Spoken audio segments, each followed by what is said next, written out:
Hello everyone, how are you all? So today we are going to do the next part of the chapter first, chemical equations and their reactions. So in this part we are going to do balance the equation. This is the part in which we are going to discuss just about the balancing. How do we balance an equation? सो इस chapter में balancing जो है ना एक बहुत important role play करता है, क्योंकि आपको इस चैप्टर में सिंस पूरा केमिकल इक्वेशंस रिएक्शंस इनके बारे में समझाया जा रहा है। तो केमिकल इक्वेशंस जो है ना बाय नेचर जो है वो बैलेंस्ड नहीं होती हैं और उनको बैलेंस करना बहुत इम्पॉर्टेंट है। अब ऐसा क्यों होता है? आप ये जानते हैं कि mass can neither be created nor be destroyed in any chemical reaction, right? We have studied this law, that is law of conservation of mass. तो हमने पढ़ा है कि मास ना तो बनाया जा सकता है ना ही डिस्ट्रॉय किया जा सकता है। तो अब मास जो है वो सिर्फ अपना फॉर्म चेंज करता है, यानी कि रिएक्टेंट साइड से प्रोडक्ट साइड में आता है, सॉलिड से लिक्विड में आ सकता है, but the amount will be same. अगर हमने हाइड्रोजन 2 टाइम्स या 2 मॉलिक्यूल्स हाइड्रोजन यूज किया है रिएक्शन करवाने के लिए रिएक्टेंट साइड में, तो प्रोडक्ट साइड में एट द एंड जो मॉलिक्यूल्स होंगे हाइड्रोजन के दैट मस्ट बी 2, क्योंकि दोनों ही साइड्स जब इक्वल रहेंगे तभी law of conservation of mass जो है वो प्रूफ होता है। So in order to balance the equation we need to follow some steps, let's see दोस।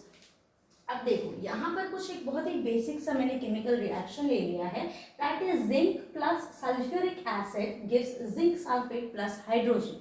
इसका केमिकल सिंबल क्या है? जिंक का केमिकल सिंबल Zn है, सल्फ्यूरिक एसिड का chemical symbol is H2SO4 and ये बनाते हैं zinc sulphate ZnSO4 and releases hydrogen। और since hydrogen is a gas तो मैंने यहाँ पर ये वाला एरो भी पुट किया, ठीक है। चलिए अब रिएक्शन को बैलेंस करना सीखते हैं। सबसे पहले बैलेंस करने के लिए हमें ये सीखना पड़ेगा कि रिएक्शन बैलेंस्ड है या नहीं है। अगर रिएक्शन बैलेंस नहीं होगा तब हम इसे बैलेंस करेंगे। If it is already balance then we don't have to do anything to that equation. So let's take it now. सबसे पहले देखो Zn जो है वो जिंक जो है एक है, मॉलिक्यूल जिंक का एक है रिएक्टेंट साइड में, और जिंक का मॉलिक्यूल प्रोडक्ट साइड में भी एक ही है। हम इस तरीके से कर सकते हैं that you can draw a table reactant side and product side, right? Elements यहाँ पर अब देखो जरा, एलिमेंट सबसे पहले इक्वेशन में Zn zinc is there, reactant side में जो है वो जिंक एक ही है, तो हम रिएक्टेंट साइड में 1 molecule of zinc is there तो हमने लिख दिया। प्रोडक्ट साइड ये है तो प्रोडक्ट साइड में भी जिंक एक ही है तो मैंने इसे लिख दिया। ना दूसरा कौन सा एलिमेंट है? Hydrogen, sulphur and oxygen. तो देखो बच्चे बात ऐसी है कि हम जो है ना सबसे लास्ट में हाइड्रोजन और ऑक्सीजन लिखते हैं, उसके पहले जितने भी एलिमेंट्स हैं आप पहले वो नोट डाउन करेंगे। सो सल्फर रिएक्टेंट साइड में जो है हमारा एक है, sulphur is only 1, so reactant side में 1 sulphur. Let's take on the product side में भी सल्फर एक ही है। Okay done. Now hydrogen reactant side पर 2 है और प्रोडक्ट साइड पे you can see product side पर भी हाइड्रोजन इज 2 ओनली। अच्छा, oxygen is last, oxygen reactant side पर 4 है एंड प्रोडक्ट साइड पर भी 4 है। सो नाउ यू नो कि अब अगर reactant side and product side are exactly same, that means the equation is already balanced and we do not have to do anything to that equation. So हमें इस equation के साथ कुछ भी नहीं करना, ये हमने आइडेंटिफाई कर लिया कि this is a balanced equation. Now let's balance those equations which are unbalanced like this. देखो यहाँ पर iron plus hydrogen and oxygen, hydrogen and oxygen makes water, so iron plus water या H2O gives Fe3O4 plus H2। इसका symbol है देखो Fe iron का symbol है, Fe is the symbol for iron, H2O is water and Fe3O4 this is ferric oxide, okay, and hydrogen gas is released। So अब देखो ये balance है या नहीं, इसे चेक करने के लिए क्या करना पड़ेगा? Again reactant and product side. So आप कर सकते हैं, यहाँ पर लिख सकते हैं reactant side, product side and elements, right. Element सबसे पहले आयरन है, तो मैंने आयरन लिख लिया। After that hydrogen and oxygen, क्योंकि इसके अलावा इसमें कोई भी जो है वो अदर एलिमेंट नहीं है। देखो बहुत ही एक बेसिक रूल है, when we are going to balance equation there is a very basic rule that you have to follow, कि अगर इक्वेशन में सबसे पहले आपको मेटल मिलता है तो आप सबसे पहले मेटल को ही बैलेंस करेंगे और मेटल को ही चेक करेंगे। आफ्टर दैट हम चेक करते हैं नॉन मेटल को। नॉन मेटल अगर प्रेजेंट है तो नॉन मेटल चेक करेंगे। नॉन मेटल के बाद हाइड्रोजन चेक किया जाता है and after that we check oxygen. So oxygen is in the last count, ठीक है। अब देखो iron, hydrogen and oxygen, I have written those. अब आयरन कितने मॉलिक्यूल्स हैं रिएक्टेंट साइड में? सिंगल। अच्छा, प्रोडक्ट साइड में कितने मॉलिक्यूल हैं आयरन के? Fe3 means 3 molecule, okay. Now hydrogen is 2 in the reactant side and it is same on the product side too, so hydrogen जो है वो प्रोडक्ट साइड पर भी सेम है।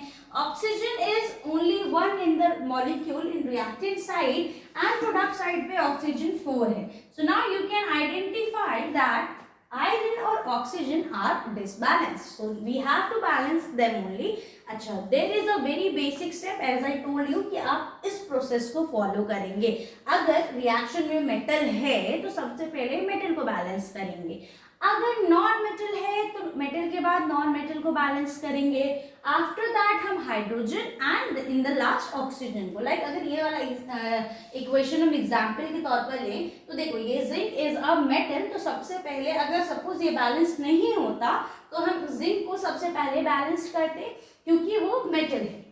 उसके बाद नॉन मेटल आइडेंटिफाई करते हैं कि if is it present in this equation, yes sulphur is a non metal and it is present in the equation. So हम क्या करेंगे, मेटल यानी कि जिंक के बाद नॉन मेटल यानी सल्फर को बैलेंस करेंगे and after that hydrogen and oxygen. We have to do the same for these also.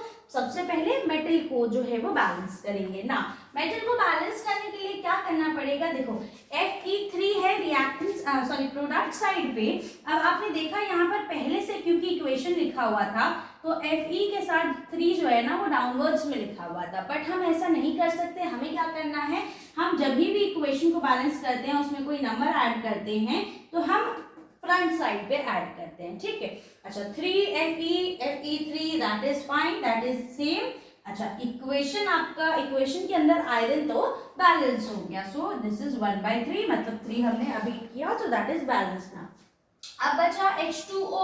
H2O में देखो आपको मैंने बताया कि हाइड्रोजन पहले से ही बैलेंस है क्योंकि, तो अब हाइड्रोजन के बाद बचा क्या सबसे लास्ट में, दैट इज ऑक्सीजन। तो अब ऑक्सीजन को बैलेंस कर लेते हैं। इस इक्वेशन को दोबारा लिख लेंगे and since you are now a newcomer in this section, आप अभी सीख रहे हैं, यू आर बिगिनर, तो आप कोशिश करें कि आप पूरा इक्वेशन लिखें एंड उसके बाद आगे के प्रोसेस करते रहें, ठीक है। अच्छा ऑक्सीजन रिएक्टेंट साइड पर 1 है, प्रोडक्ट साइड पर हमें करना है 4। देखो प्रोडक्ट साइड पे 4 है, रिएक्टेंट साइड पे 1 है, मतलब कि रिएक्टेंट साइड पे हमें 4 करना है। 4 कैसे करेंगे नाउ, देखो अब H2O देखिए एक मॉलिक्यूल है, H2O ऑलरेडी एक कंपाउंड है। कंपाउंड क्या होते हैं, जब 2 एलिमेंट्स आपस में रिएक्ट करते हैं या 2 से ज्यादा एलिमेंट्स आपस में रिएक्ट करके केमिकली बॉन्ड बनाते हैं and they form a new product that is known as compound, we all know that. तो H2O ऑलरेडी एक कंपाउंड है, हम कंपाउंड को ब्रेक करके नहीं लिख सकते। जैसे मैंने आपको यहाँ बताया था कि हम Fe के आगे 3 लगा लेंगे तो 3Fe और Fe3 विल बी सेम, क्योंकि यहाँ पर ये सिंगल एलिमेंट था और ये रूल सिर्फ सिंगल जो एलिमेंट है उसी के ऊपर हम लगा सकते हैं ना। अब क्योंकि H2O एक कंपाउंड है तो मैं कंपाउंड के बीच में ब्रेक करके O के आगे कुछ भी नहीं लगा सकती, मुझे इस पूरे कंपाउंड के आगे लगाना है।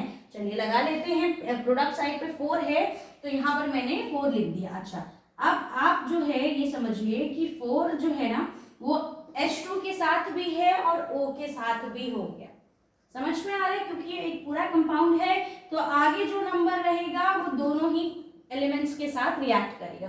तो 4H2O हो गया। अब यहाँ पर आप लिख सकते हैं ऑक्सीजन रिएक्टेंट साइड पर भी 4 है, प्रोडक्ट साइड पर भी 4 है। अच्छा, अब इस इक्वेशन को पूरी तरीके से लिख लेते हैं. Now let's complete this whole equation. अब जरा एक काम करना है कि आप जैसे ही एक स्टेप बैलेंस करते हैं, आपको पिछला स्टेप चेक करना है कि कहीं वो इक्वेशन डिसबैलेंस तो नहीं हो गया. सो अभी चेक कर लेते हैं. देखो 3Fe4H2O, ऑक्सीजन तो बैलेंस है, आयरन बैलेंस है, क्या हाइड्रोजन बैलेंस है? देखो हाइड्रोजन कैसे लिखा हुआ है, 4H2 इस तरीके से लिखा हुआ है, राइट. अच्छा, रिएक्टेंट साइड पर तो 4H2 हो गया, प्रोडक्ट साइड पर तो ओनली H2 इज देयर. तो यानी कि हाइड्रोजन यहाँ पर सिर्फ 2 मॉलिक्यूल है और यहाँ पर हाइड्रोजन के 8 मॉलिक्यूल है. 8 कैसे? जब इस तरीके से नंबर लिखे हुए होंगे तो we will multiply this, 4 2 8. Okay, so अब रिएक्टेंट साइड पर तो हाइड्रोजन कितने हैं, 8 है. प्रोडक्ट साइड पर सिर्फ 2 है. क्या करना पड़ेगा, यहाँ पर अगर मैं 4 ऐड कर दूं तो अगेन इट इज 4 2 8. अच्छा, अब ये जो है दोनों साइड में ही 8 हो चुके हैं. अब this whole equation is a balanced equation. ये पूरा इक्वेशन जो है वो अब एक बैलेंस्ड इक्वेशन है. So I hope now you get that कि हम कैसे एक इक्वेशन को बैलेंस करते हैं. Thank you so much, and if you like the video, please press the like button and subscribe to my channel and follow for more updates. Thank you. The next part is just coming up after this part. Thank you so much.